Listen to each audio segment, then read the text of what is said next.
So I thought I would just show you what I've been doing with the cupboard here and how I've been building it. It's based on a design I mentioned in a previous video. It's based on a design from a guy called Dennis from Hooked on Wood. He has his own show. He's a very, very good woodworker, and he has a lot of excellent ideas on how to set up a workshop and how to build furniture. And this cupboard design is based on his design with a few modifications of my own, but he uses a particular type of black MDF, which is a bit difficult to get here in Australia. I think you can probably source it, but I ended up using all plywood for this. And the joinery I used is pocket hole screws. They're more than strong enough. Glue and pocket hole screws are more than strong enough for what I need to do here. And some of the materials I already had, and some of the materials I bought. And I'll just show you what I've been, how I've been building it. Now the case design is using what's called form ply, which is a waterproof type of plywood. It's not a structural ply. It's used for formwork, for concrete construction. And it's, for my purposes, ideal for this because I've got a wet area here. This is going to get wet from things like sharpening and washing and the sink. I thought, well, I'll use form ply here because it's structurally quite strong, although it's not structural, it is quite strong, and quite regular in terms of size, and it's waterproof. They use waterproof glue in it, and it's coated with a waterproof type paint, which is excellent for the cupboard top here. And I built the casework here based roughly on Dennis's design, using 100mm for along the bottom, along the back, and 100mm. I used solid pieces for between the cupboards here because I wanted to put the runners straight on to the sides here. So the idea is that the drawers are a consistent height. So these drawers are 70, these drawers are 140, and if I had triples, and I don't have any triples here, they'd be 210. And of course it's the same designs I used here, except it's not quite as deep. And this is on casters here for my Tormek sharpener there, and I used the same material there. Now the back of the cupboard here and back there is this material here. I'll just bring it up so they can see it. It's a type of sheet goods, which is a bonded material, and they use it for lining in high impact areas, and they also use it for external cladding. Lisa got 2 pallet loads. We had a stack in the middle of the shed. If you look at some of my early videos, you can see it. The stack was about that high, and it was right in the middle of the shed here, and it ended up being used for the lining of the shed. So the whole shed is lined in it, and I have about a dozen sheets left over from it, which I've been using for this. I've just used offcuts for this because with all the cladding I did, there were lots of offcuts and little bits and pieces which wouldn't fit anywhere. And of course it was ideal for this, and I ended up not breaking into a full sheet at all. All of this was built with offcuts of this stuff. So along the back of that, and also the drawer bases. I'll show you one of the drawers here. So the base is glued and screwed, chamfered on the back there to make it easier to pop into the slides, and it's as you can see, pocket holes in the inside there and glued and screwed together. So I make the frame up and then glue the base to the frame. And once I've done, I will put one of these drawer handles on. Now you can see the drawer handles here. Just bring it up so you can see the profile there.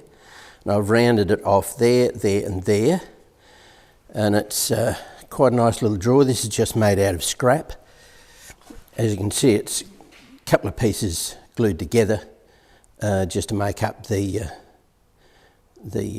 and then I made a template, sort of drew what I thought was a nice design on a bit of paper, cut the paper out, drew it on a piece of this, and then made a template and made these to the template, and they go on the front there, and they're quite nice, quite convenient, a good size, enough room under there for the handle, not too large, and it's a nice, gives you a nice little hardwood drawer pull there on all the drawers. Now, I've got a bunch of extras here that I cut out from the scrap that I made up.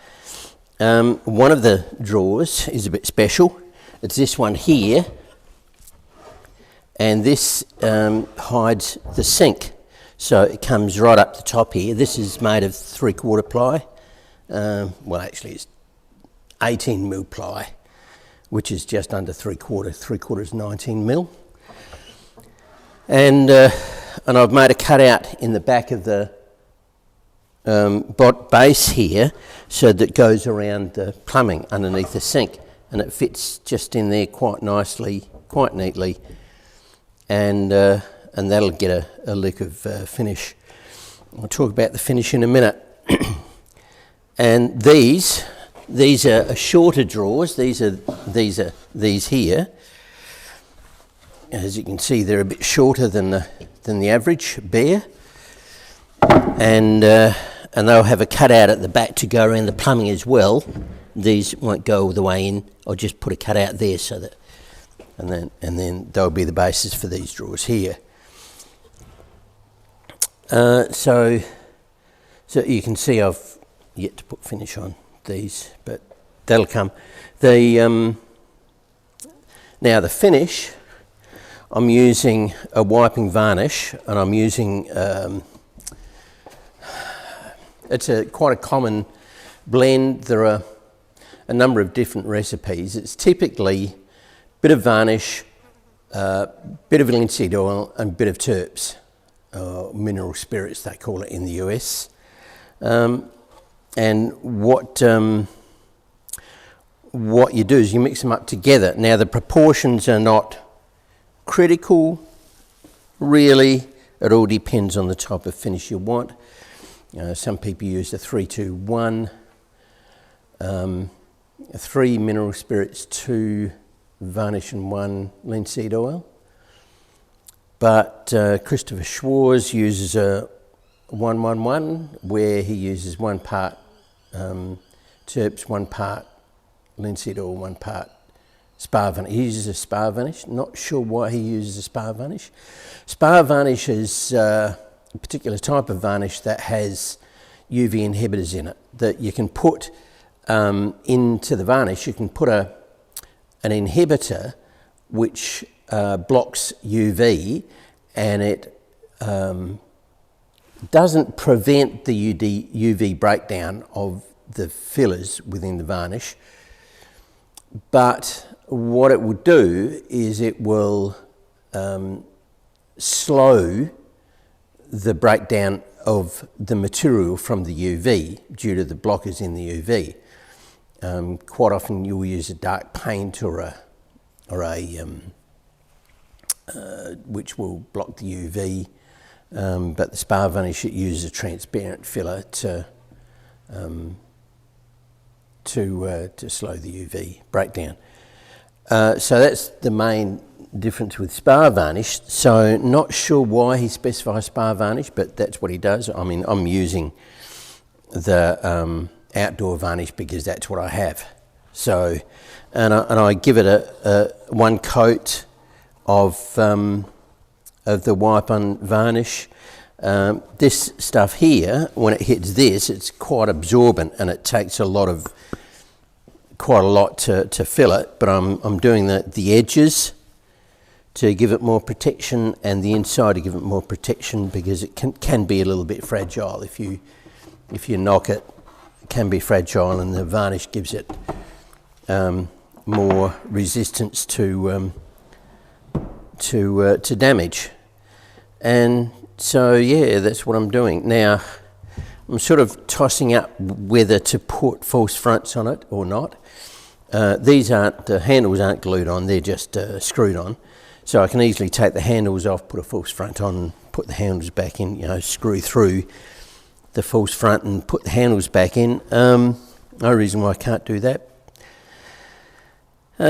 Not sure, have two minds. Oh yeah, and David gave me this little pull-out rubbish bin here from, I think it's an IKEA jobby, that I just put in there. And that's very handy. And in here, I'm going to put things like dishwashing detergent, things like that. That are quite handy. And things like bowls and soap and things like that will go in there. But yeah, I'm quite pleased with it. Oh yeah. I should mention I put a kickboard on the bottom.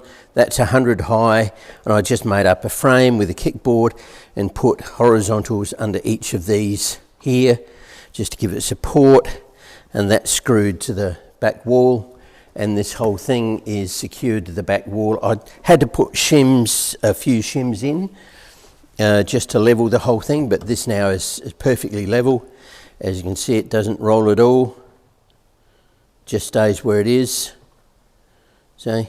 So that's good. And I think that's about it. And as you can see, as I said, I made that to the same design, but it's narrower. So basically I can take one of these out, for instance. Ooh, I've got a grinding wheel in there. It's heavy. And put this in, but of course it's not as deep. It's a lot shallower, so it'll fit in there perfectly. So the idea is that every cupboard in the shed will be made to the same design, same dimensions, so that all the drawers will be interchangeable, with one small exception, and that'll be the two middle sections in here. Because this sink had to fit in, I had to change the width of these slightly to compensate. So these aren't interchangeable at all. These two are custom widths. Other than that, that's it.